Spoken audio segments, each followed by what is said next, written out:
시편 119편 41절을 봅니다. 여호와여, 주의 말씀대로 주의 인자하심과 주의 구원을 내게 임하게 하소서. 그리하시면 내가 나를 회방하는 자에게 대답할 말이 있사오리니 내가 주의 말씀을 의뢰함이니이다. 자, 여호와여, 주의 말씀대로 주의 인자하심과 주의 구원을 내게 임하게 하소서. 이 말씀과 같이 내가 이렇게 임하게 해달라고 해서 임하는 것이 아니고 하나님이 항상 나와 함께 하시면서 졸지도 않고 주무시지도 않고 나를 지키신다고 했기 때문에 그 말씀에 근거해서 주의 말씀대로 이렇게 얘기한단 말이에요.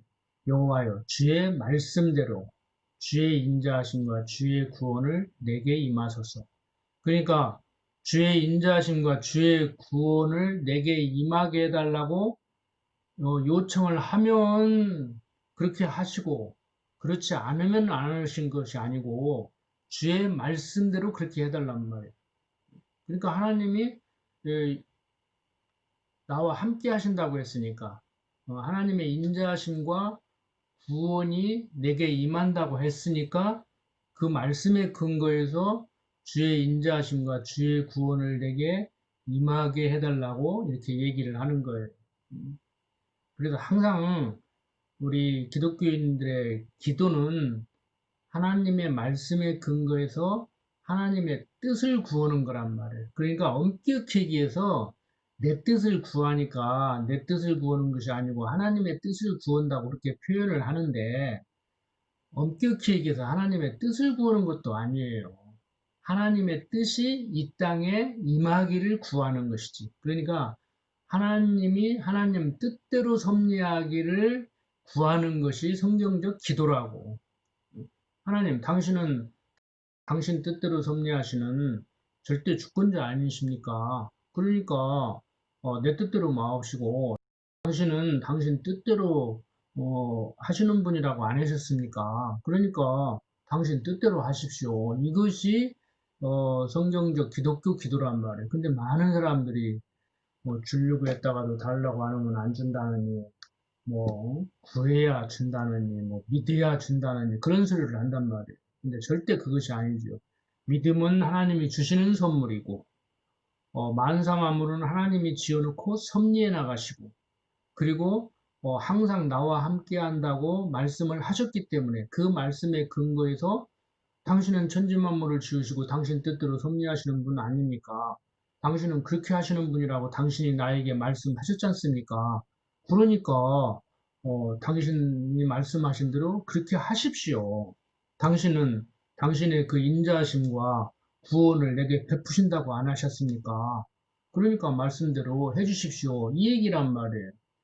그런데 너무 많은 사람들이 오늘날 인본주의적이고 기복적인 기도를 함으로 기독교를 오해하게 만들죠. 자, 42절. 그리하시면 내가 나를 회방하는 자에게 대답할 말이 있사오리니 내가 주의 말씀을 의뢰함이니이다.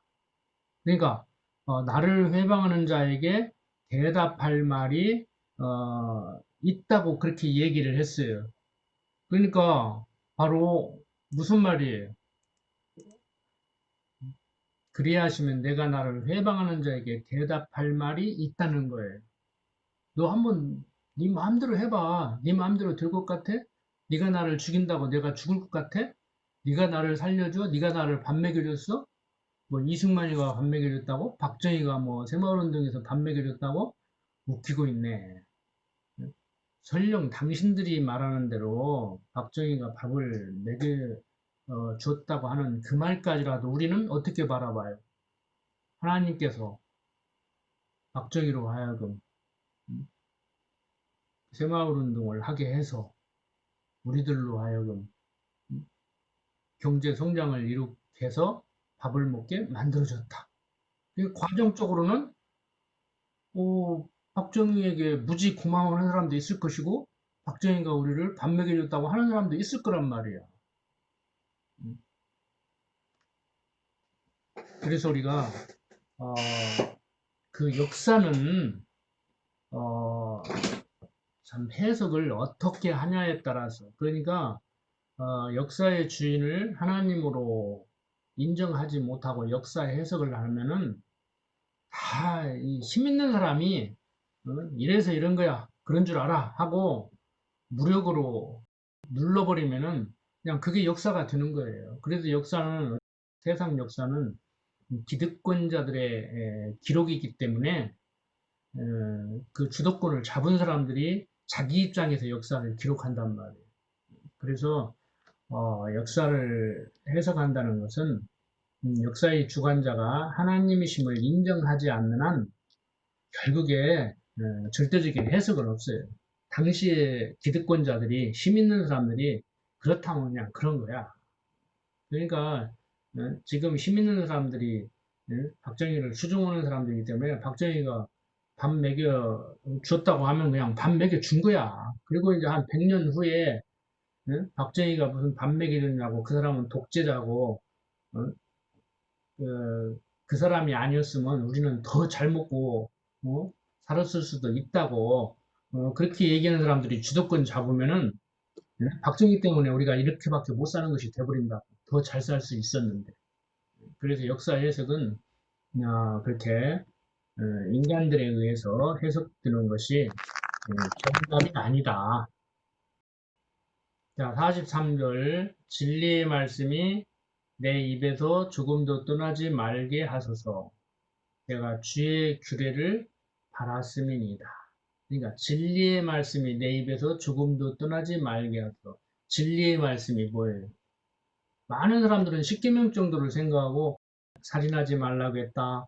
그래, 항상 그 살인하지 말라는 부모를 공경하라. 하나님을 섬기라는 말씀이 내 머릿속에서 안 떠나서 내가 살인하지 않고 간음하지 않고 도둑질하지 않고 그 도둑질하지 말라는 말씀이 나에게서 떠나지 않아 가지고 내가 그 말씀에 힘입어서 도둑질을 안 해야 된다. 이렇게 자꾸 생각을 한단 말이에요. 근데 진리의 말씀, 진리의 말씀이 내 입에서 조금도 떠나지 말게 하소서 내가 주의 규례를 바랐음이니이다 하는 것은 뭐예요? 진리의 말씀. 하나님이 여호와시고 천지 만물을 지으시고 섭리하시는 내가 살아서 역사한다고 하는 그 말씀이란 말이에요. 자, 그래서 주의 규례를 바랐음이니이다. 그러니까 하나님이 원하는 대로 산다. 그러니까 이스라엘 백성들에게는 하나님이 원하는 대로 살게 하려고 율법을 주어서 율법을 지켜 행하게 했고 규례를 줘서 계속 제사를 지내게 했는데 그것이 그리스도에게로 인도하는 몽학 선생이 돼서 그렇게 지켜야 계속 하나님 백성으로 남아있을 수 있는 것이 아니고 무엇을 깨달아요? 내 행위로는 하나님의 말씀을 따를 수가 없구나. 내 행위로는 하나님의 백성이 될 수가 없구나. 야, 내 말과 행동까지도 하나님이 주관해서 말하게 하고 행동하게 하고 생각하게 해야 내가 그렇게 생각할 수 있고 그렇게 말할 수 있고 행동할 수 있는 거구나. 이걸 깨닫는 거란 말이야. 그런데 이 얼개를 모르니까 사람들이 자꾸 율법을 들이대고 주야로 그의 말씀을 묵상해야 된다고 하나님이 거짓말하지 말라겠다고 하나님이 뭐 간음하지 말라겠다고 하나님이 도둑질하지 말라겠다고 이런 거나 자꾸 암송하고 다닌단 말이야. 그 언제 뭐 유치원에서는 그러면 도둑질 하지 말라고 가르치나? 도둑질 하라고 가르치나? 유치원에서는 그러면 거짓말 하라고 가르치나? 거짓말 하지 말라고 가르치지? 그러니까 하나님이 말씀했으니까 더 지켜야 되고 유치원 선생님이 말씀했으니까 뭐 안 지켜도 되나? 그런 게 아니란 말이에요. 그러니까 그런 십계명, 율법적인 것, 도덕적인 가르침, 윤리적인 가르침 이런 것은 유치원 선생님들이나 중고등학교 윤리 선생이나 다 하는 얘기예요. 그런데 성경의 율법도 분명히 성경은 율법은 그리스도에게로 인도하는 몽학 선생이라고 하는데 그 말이 무슨 말인지를 이해를 못하고 자꾸 성도가 마땅히 지켜야 될 규범, 뭐 율법을 지켜서 성도가 되는 것은 아니지만 성도이기 때문에 지켜야 된다, 뭐 이런 소리를 자꾸 얘기를 한단 말이에요. 그러니까 그러면 지금도 뭐 11조 바쳐야 되냐, 지금도 성전에서 제사를 지내야 되냐, 그러니까 국가법, 뭐 의식법은 뭐 폐했지만 도덕법은 남아있다, 또 이런 소리를 하고. 그 하려면 다 해야지요. 그 안식교인들은 또 뭐 안식일 지키라겠다고 또 토요일 날이 안식일이라고 또 토요일 날 쉬니까 기독교인들은 또 뭐 안식일이 주일 됐다고 또 뭐 일요일 날을 주일날이라고 해가지고 또 주일 성수하고. 근데 성경 어디에도 안식일이 주일 됐다는 말도 없고 웨스트민스터 신앙고백에서 회유를 하면서 유대인들은 안식일을 지켰는데 이제 우리 개신교인들은 프로테스탄트들은 이제 주일을 일요일을 주의 날로 섬기자. 안식일을 지켜야 되느냐, 주일을 지켜야 되느냐 이게 중요한 게 아니고 우리는 날과 달에 연연하지 않고 일주일, 일요일부터 토요일까지 모든 날이 다 주의 날이지요. 주의 날이 아닌 것이 없지. 응? 뭐 지금은 기도하는 시간, 응? 밥 먹을 때 기도하고 뭐 특별히 정해놓고 시간 정해놓고 기도하고 그러면 그 시간만 하나님 뜻 생각할 거예요? 항상 24시간, 365일 주의 뜻이 이루어지기를 항상 이렇게 고대하고 그러고 살아야 되지.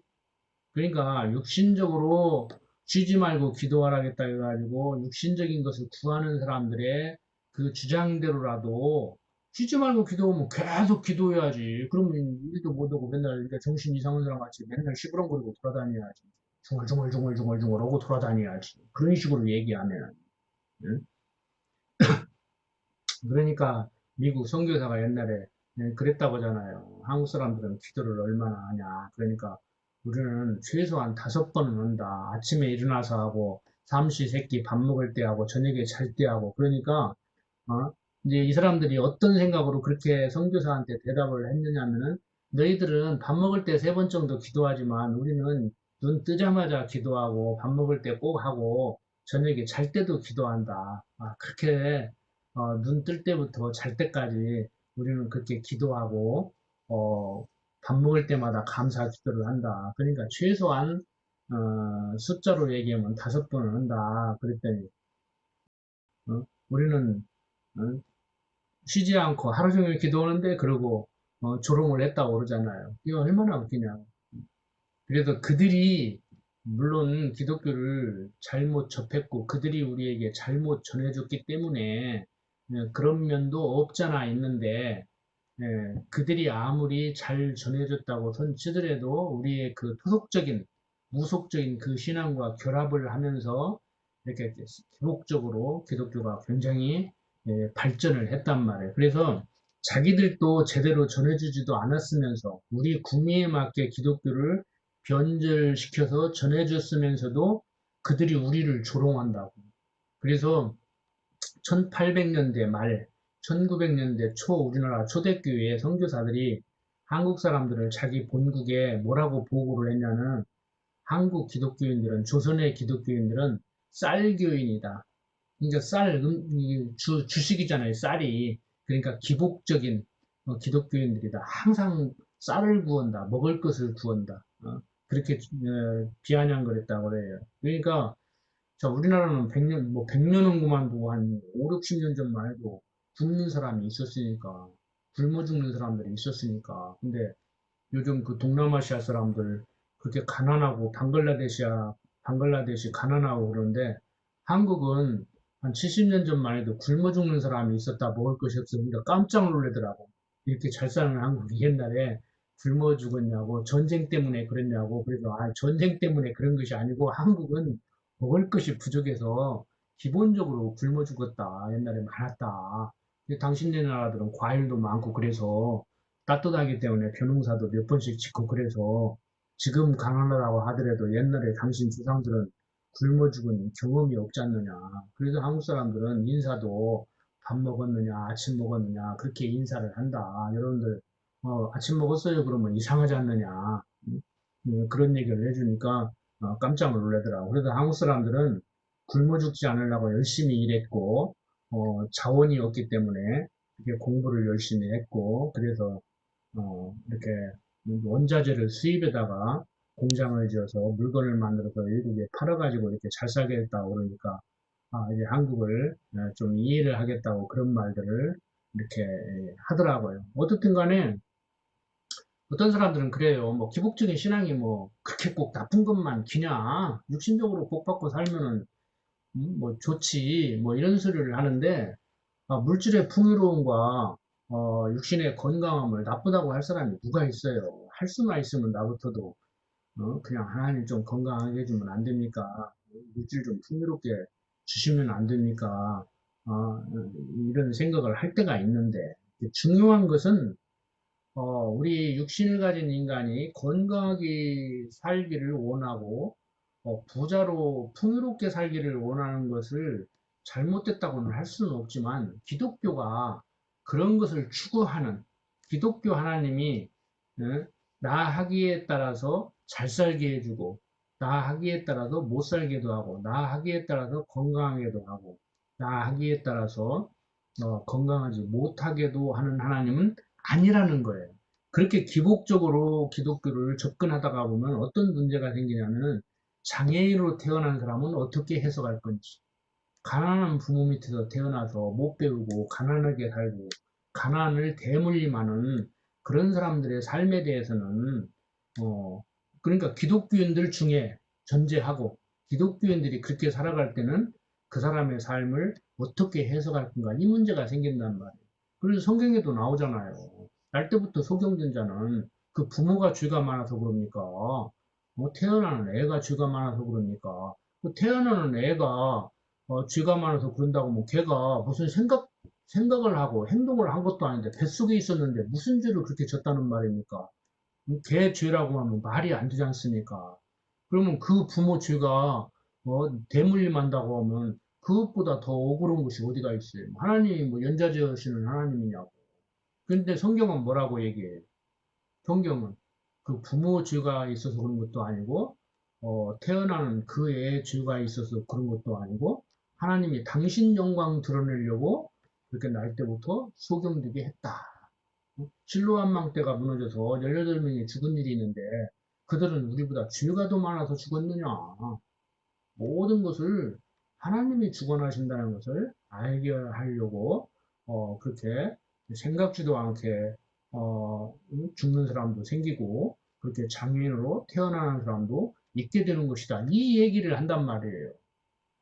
근데 히틀러부터도 하나님한테 저주받아가지고 장애인으로 태어난다고 저주받은 인간들 다 죽이려고 그, 그 가스실을 만들고 처음에 그랬다고. 유대인들을 죽이려고 만드는 것이 아니고.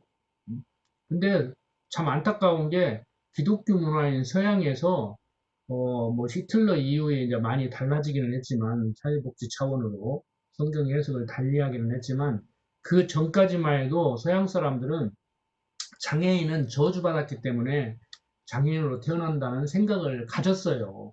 근데 참 놀라운 사실이 우리나라 조선시대 때는 장애인을 질병의 하나로 취급을 했어.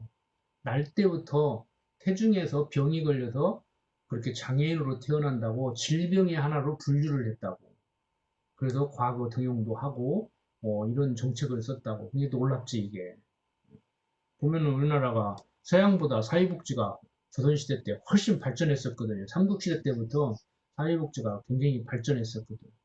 그러니까 우리나라가 이 기독교 문화를 제대로 받아들여 가지고 과거 우리 조상들이 가지고 있던 그 정서와 결합이 되면 기복적이고 무속적인 정서와 결합이 되는 것이 아니고 사회복지 차원의 그 사고를 가졌던 더불어 살아가는 그 한반도에 살던 사람들의 그 사고와 이 접목이 되면 아주 멋있는 그 기독교 문화를 창출할 수가 있는데 무속적이고 기복적인 것에 딱 결탁이 되고 뭐 자본주의의 그 나쁜 점만 받아들여 가지고 막 못 나눠 먹겠다 그러고 막 그 보수적인 목사들이 그러니까 이승만 박정희를 막 지지하고 지금도 문재인 보고 빨갱이라고 그러고 막 나눠 먹는다고 그러고 막 사회주의 하려고 한다고 그러고 막 그런 소리를 하는 거예요.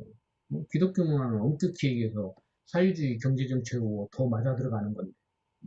그래서 참 우리가 기독교인들이 참 이상하게 지금 돼버린 그런 안타까운 그런 상황 속에서 우리가 기독교 신앙인으로 살아가기 때문에 참 기독교인들끼리 대화하기가 참 불편하죠. 자, 44절 보면 내가 주의 율법을 항상 영영이 내가 주의 율법을 항상 영영이 끝없이 지키리이다.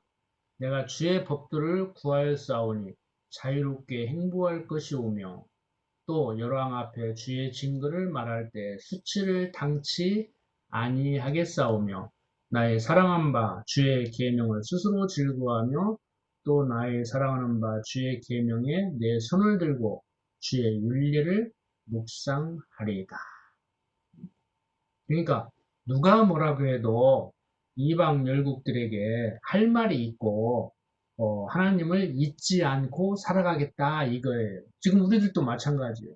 기독교를 조롱하잖아.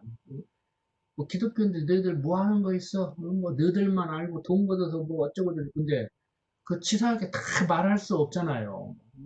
뭐 내가 누구도 도와주고 누구도 도와주고 얼마만큼 도와주고 뭐 이렇게 다 말할 필요가 없잖아. 기독교를 조롱하고 기독교에 대해서 비아냥거리는 저들은 뭐 대단한 거 하나? 뭐 형편없으면서. 그러니까 정말 이 기독교가 아무리 지금 조롱을 받는다고 하더라도 상대적으로 비교를 하면 그래도 기독교가 뭘 하지? 기독교인들이 뭘 하지?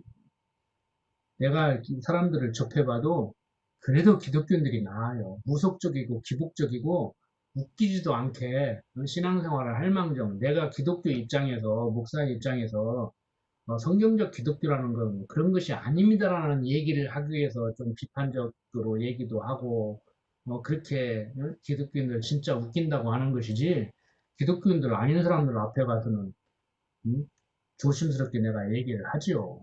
음. 근데 그 사람들은 기독교를 자꾸 욕하는데 내가 편들어서 얘기해봐야 쌈밖에 안 된다고. 그러니까 그냥 네가 뭘 아냐 그러고 그냥 얘기를 않고 그래 내가 봐도 당신들이 말하는 것까지 기독교 그렇게 형편없고 좀 웃기기는 해. 그러고 말아버린단 말이야 같은 경우. 근데 이제 제대로 된 기독교를 한번 접해봐라. 응?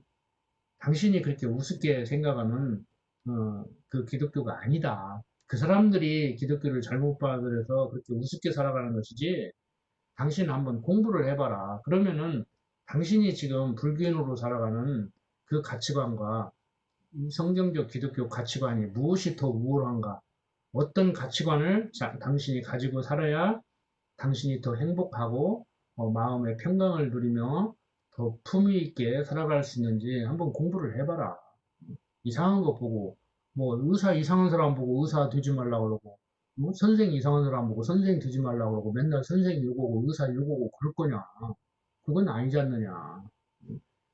그래서 의사가 무슨 일을 하는 사람이고 어떤 좋은 일을 할 수 있고 내가 그런 능력을 가져서 그런 좋은 일을 할 수 있다고 하면은 의사로 살아가는 거고 응? 정말 선생을 하면서 보람을 느끼고 그렇게 하면 선생으로 살아가는 거고 그런 것이지 뭐 돈 많이 번다 해서 그 일을 하고 뭐 사회적으로 뭐 존경받는다 해서 그 일을 하고 그렇게 살아갈 거냐 그렇게 살아가면 사람이 행복하지를 못하다 응? 당신들 같이 그렇게 그런 식으로 자녀를 지도했으면 나도 우리 딸 수단과 방법을 안 가리고 의사 만들었을 거다 그렇지만 그런 거 아니다 이제 이런 얘기를 내가 사람들한테 해준단 말이야 49절 계속 보면은 주의 종에게 하신 말씀을 기억하소서 주께서 나로 소망이 있게 하셨나이다.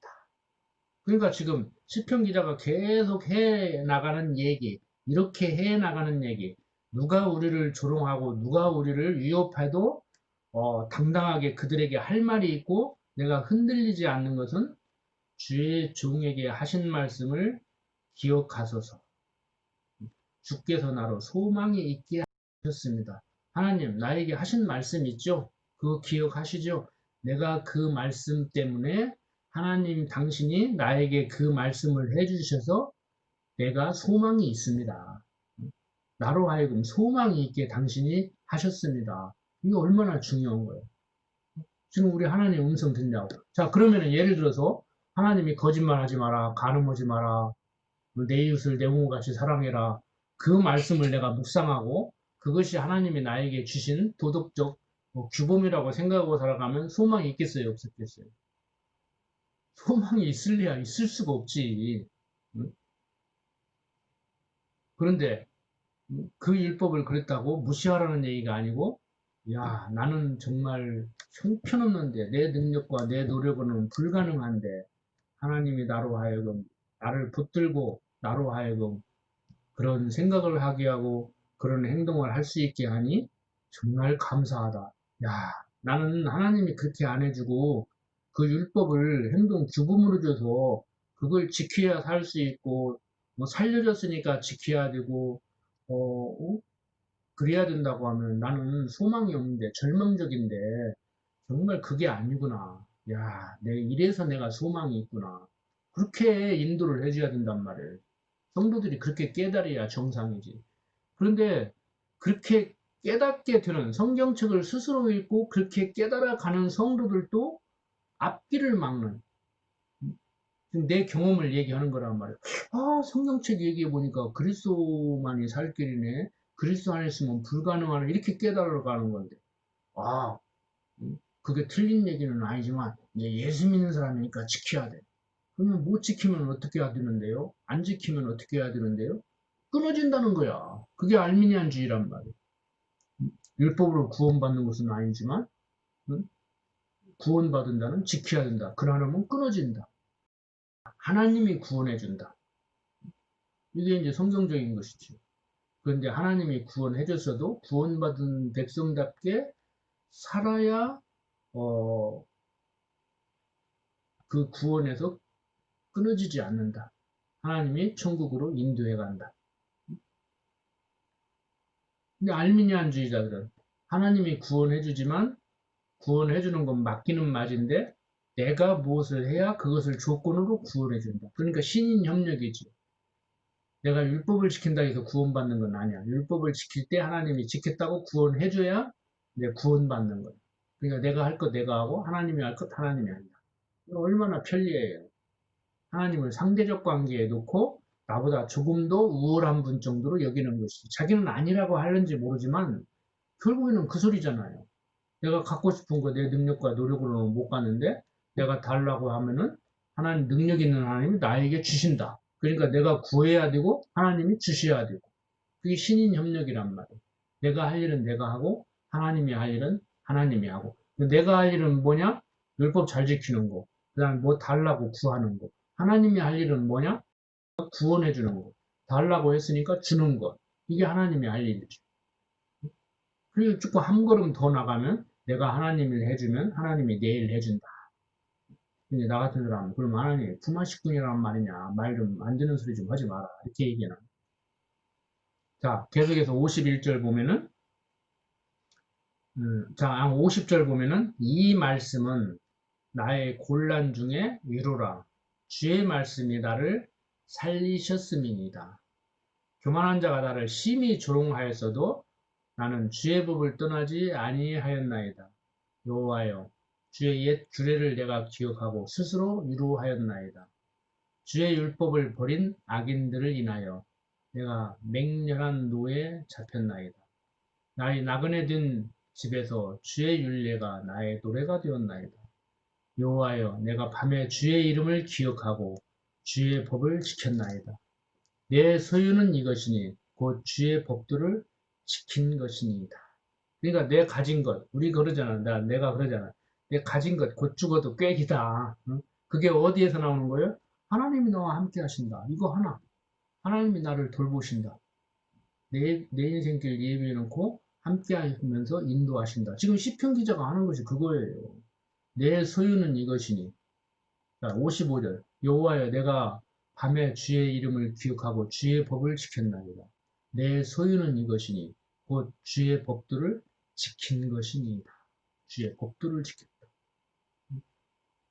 이게 율법 잘 지켰다는 얘기가 들 수도 있지만 시편 기자가 뭐 율법 완벽하게 지켰어요? 아니, 주의 법도가 뭐예요? 주의 법도.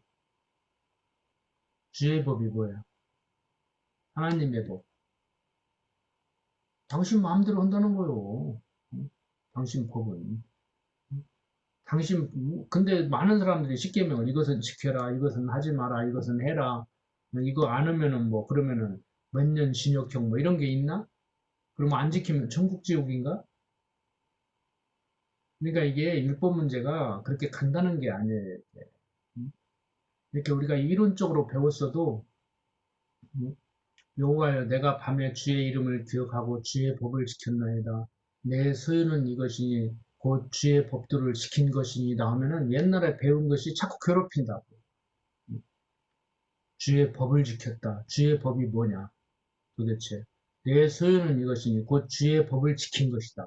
내가 가진 것은 주의 법을 지킨 것. 이거 하나라는 거예요. 그 힘이야, 지금. 시편 기자가 이 시를 쓰는 이 힘은 바로 이 힘이라고. 여호와여 내가 밤에 주의 이름을 기억하고 주의 법을 지켰나이다. 내 소유는 이것이니 곧 주의 법도를 지킨 것입니다. 그러니까 쉽게 얘기하면 우리는 오늘날 이 시편 기자가 얘기한 것 같이 어떤 생각을 가지고 어떤 마음으로 살아가야 되냐면 하나님 나 가진 거 없습니다.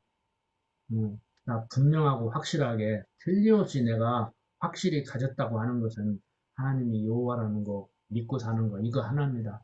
내 인생길 예비해 놓고 함께하면서 인도하신다는 사실 이거 하나입니다. 육신적으로 뭐 좋은 것도 있고 나쁜 것도 있고 이럴 때는 좋고 이럴 때는 내가 슬프고 그러지만 응? 그것은 내가 육신을 가졌기 때문에 육신이 약하기 때문에 순간순간 그렇게 느끼는 것이고 전체적으로 볼 때 이론적으로라도 내가 모든 걸 지금 하나님이 섭리하신다는 것을 인정을 합니다. 그런데 육신이 있기 때문에 이런 것은 이렇게 됐으면 좋겠는데 그렇게 안 될 때 내가 속상해하고 괴로워하고 때로는 하나님까지라도 원망하는 형편없는 납니다. 그렇지만 내가 그건 그럴 때 그럴 망정 내 인생길 예비해 놓고 함께 한다는 그 지식만큼은 내가 확실히 가지고 있습니다. 이거 하나가 우리의 지식이 돼야 된단 말이에요. 나는 그것을 나는 곧 죽어도 꽥한다 이제 그렇게 표현을 하지. 왜 그 힘이 곧 죽어도 왜 꽥하는가? 하나님이 내 인생길 예비해 놓고 함께하면서 인도하시기 때문에. 그리고 내가 어제도 어떤 분한테 그랬다고. 참 별 볼 일 없지만 사람들이 들으면은 가짜다고 웃긴다고 하는지 모르지만 나는 누가 필요하다고 하면은 좀 청빙을 하면 가지. 목사 모집한다고 하면 가서 원서 내고 막 뭐 한국 교사 모집한다고 뭐 원서 내서 막 합격하려고 나 그런 사람 아니다. 이제 그런 표현을 쓰니까 참 웃더라고. 근데 그래야잖아 우리가. 근데 그렇게 배짱 내밀면 뭐 안 될 것 같지 않아요? 될 일은 되고 안 될 일은 안 돼.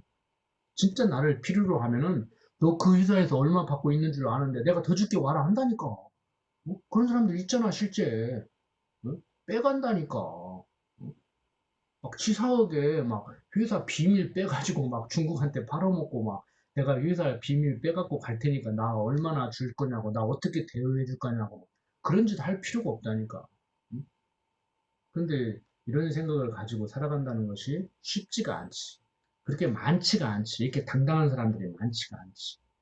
사람들이 힘 있을수록 교만하고 하나님도 인정 안 하려고 하고 막 사람들 앞에 횡포 부리고 행패 부리고 버스 기사 폭행하고 다니고 힘 있는 사람한테는 꼼짝 못하고 이런 짓들을 하고 산단 말이에요.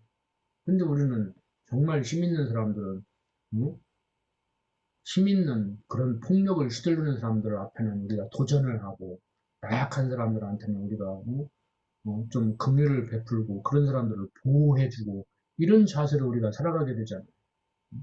그래서 어떤 사람이 정말 힘 있는 사람인가, 정말 힘있게 살아간다는 것이 얼마나 우리를 자신감 있게 만들고 당당하게 만들고 이렇게 마음 편하게 만들어주는지 우리가 이 시간 한번 생각을 했으면 합니다. 여기까지 하고 마칩니다. 아버지 하나님, 세상 살아가면서 정말 되어져가는 모든 일들을 바라볼 때 어떤 사람들은 정말 하나님이 계신가? 하나님이 계셔도 많이 불공평하다고, 불공정한 하나님이라고 말하는 사람도 있습니다. 육신적으로 바라볼 때 우리가 바라봐도 정말 하나님은 불공정하다고 생각될 때가 있습니다. 그렇지만 인간들의 생각이 그럴 뿐이고 하나님은 각양각색의 모습으로 지어놓고 그 지어놓은 모습에 맞게 일을 하면서 살아갈 수 있도록 섭리하시는 하나님이신 줄 압니다. 세상 사람들 보기에 부족하고 형편없는 나일지라도 하나님께서 지어놓고 섭리하신다는 사실을 잊지 않고 하나님 백성답게 당당하고 담대하고 자신감 있게 살아가게 해 주시옵소서. 어떠한 상황 가운데도 비굴하지 않게 살게 하시고 정말 하나님이 내 인생길 예비해 놓고 함께 하시면서 인도하고 계신다는 사실을 항상 기억하며 살아가게 하여 주시옵소서. 부족한 종 예수님 이름으로 기도드립니다. 아멘.